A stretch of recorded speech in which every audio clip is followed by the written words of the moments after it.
모르가니는 그 자세한 건 몰랐지만 결핵균이 침입을 해서 그것이 우리 폐에서 증식을 해서 결핵염증을 일으켰습니다. 결핵염증 때문에 기침을 하고 열도 나고 가끔 피도 토하는 객혈도 한단 말이죠. 간에 이상이 생겼어요. 간에서 단백질을 잘 만들어내지 못해요. 조직액을 혈관 속으로 흡수를 못해서 조직에 부종이 잘 생긴다. 이런 식의 설명을 한 겁니다. 현대의학에서 설명하는 것하고 똑같아요. 모르가니에서부터 현대병리학이 출발하게 된 거고 그것이 병리학만이 아니라 의학 전체에 영향을 갖다 미치게 되는 것이죠. 아까도 얘기했지만은 병을 무엇으로 보는가에 따라서 무엇을 병으로 보는가에 따라서 진단하는 방법이 달라지고 예방하고 치료하는 방식이 달라질 테니까. 그렇겠죠? 모르가니가 그런 생각을 하게 됐던 것은 해부학이 두세기 전에 성립하고 발전했기 때문에 그거를 토대로 해서 그걸 도구로 해서 이런 발견을 하게 된 것이죠. 그래서 명칭도 해부병리학, 해부학을 토대로 한 병리학이다 이렇게 얘기를 합니다. 그 이전 시대의 병리학, 체액설을 기반으로 한 병리학, 그래서 체액병리학 또는 액체병리학이라고 합니다. 또 다른 식으로 또 둘을 대비해서 얘기하는데 체액병리학, 이거는 우리 몸 전체를 논하는 것이죠. 우리 몸 전체의 균형 조화가 어떤가, 네 가지 체액 사이에 균형 조화를 잘 이루고 있는가 그러지 못한가, 전신을 대상으로 한 전신병리학. 거기에 대해서 모르가니의 새로운 병리학은 국소, 몸의 어떤 특정 부위, 폐에 생긴 변화, 폐에 염증이 생겼다, 간에 기름이 꼈다, 간에 생긴 변화, 콩팥에 생긴 변화, 심장에 생긴 변화, 국소 부위지요, 국소 부위. 우리 해부학적인 구조물, 국소 부위에 생긴 그러한 변화를 가장 중요한 것으로 생각하는 그러한 병리학. 그래서 국소병리학.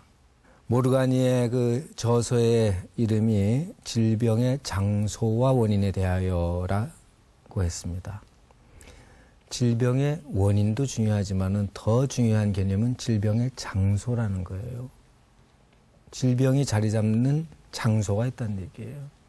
과거에는 그렇게 생각 안 했어요. 우리 몸 전체의 조화, 균형이 문제인 것이지 어떤 특정한 장소를 생각하는 게 아니란 말이에요. 오늘날의 병명을 보면은, 병 이름을 보면은 물론 그렇지 않은 것들도 간혹 있습니다만은 대체로 이렇게 이루어져 있어요. 폐결핵, 위궤양, 간경화, 신장암, 폐에 생긴 결핵, 위에 생긴 궤양, 간에 생긴 경화, 또 신장에 생긴 암, 해부학 명칭이 나오죠. 장소가 나오죠. 간에 생긴, 폐에 생긴, 위에 생긴, 신장에 생긴. 해부학입니다. 해부학. 장소 곧 해부학이죠. 해부학이 없었으면은 이런 명칭 생길 수가 없죠. 생길 수가 없어. 서양에서도 18세기까지, 모르가니 시절까지 병명은 이렇지 않았습니다. 기침병, 열병, 그런 식으로 불렀어요. 기침병, 해소병. 예. 린네가 자기 뛰어난 관찰력을 바탕으로 해서 질병을 분류했다고 그랬어요. 기침도 그 특성에 따라서 수십 가지로 분류를 했어요.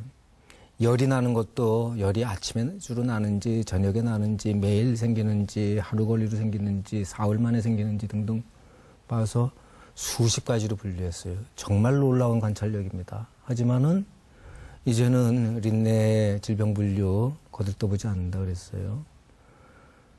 린네 당시 생각은 병과 증상을 구분하지 않았어요. 오늘날은 그렇지 않죠. 병과 증상은 비슷하게 생각되지만은 병 이코르 병이 곧 증상은 아니죠. 증상이 곧 병은 아니에요. 그렇죠? 그 자체를 병이라 생각하잖아요. 그런 생각이 이제 확립이 되는 겁니다. 어쨌든 질병이 장소를 갖는다. 획기적인 생각이죠. 질병이 장소를 갖는다. 그러면 모르가니가 생각했던 장소는 어딜까? 질병의 장소. 폐니, 위, 뭐 간, 신장과 같은 그걸 통틀어서 뭐라고 부르죠? 장기.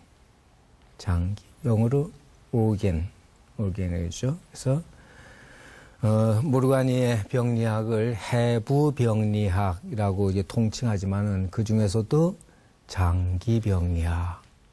장기가 질병의 장소다. 폐와 간과 심장과 위, 장 이런 게 질병의 장소다. 자, 장소라는 개념.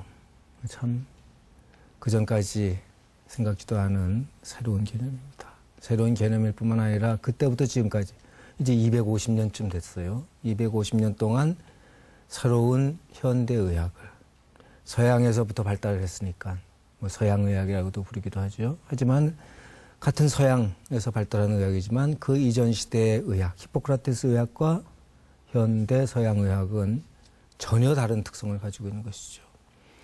둘 사이에 연결되고 계승되는 것도 있지만은 단절되고 서로 다른 점 오히려 더 많다고도 얘기할 수 있을 거예요. 한편으로 연결되고 한편으로 계승되기도 하지만은 단절되는 새로운 의학이 탄생하게 된 겁니다.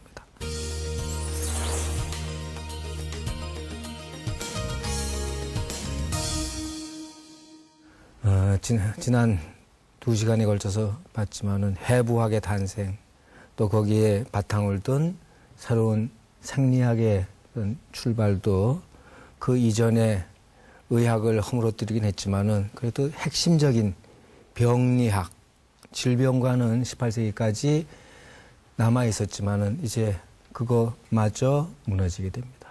이제 더 이상 히포크라테스 또는 갈레노스로 대표되는 그런 고대 의학은 이제 설 자리가 없게 되는 것이고 새롭게 탄생한 현대 의학이 영어로 얘기하자면 모던 메디신이 그 자리를 대신 이어받게 되고 그것이 지금까지 한 200여 년 동안 그런 토대 위에서 빠른 속도로 발전해서 지금 우리가 보고 있는 그런 현대 의학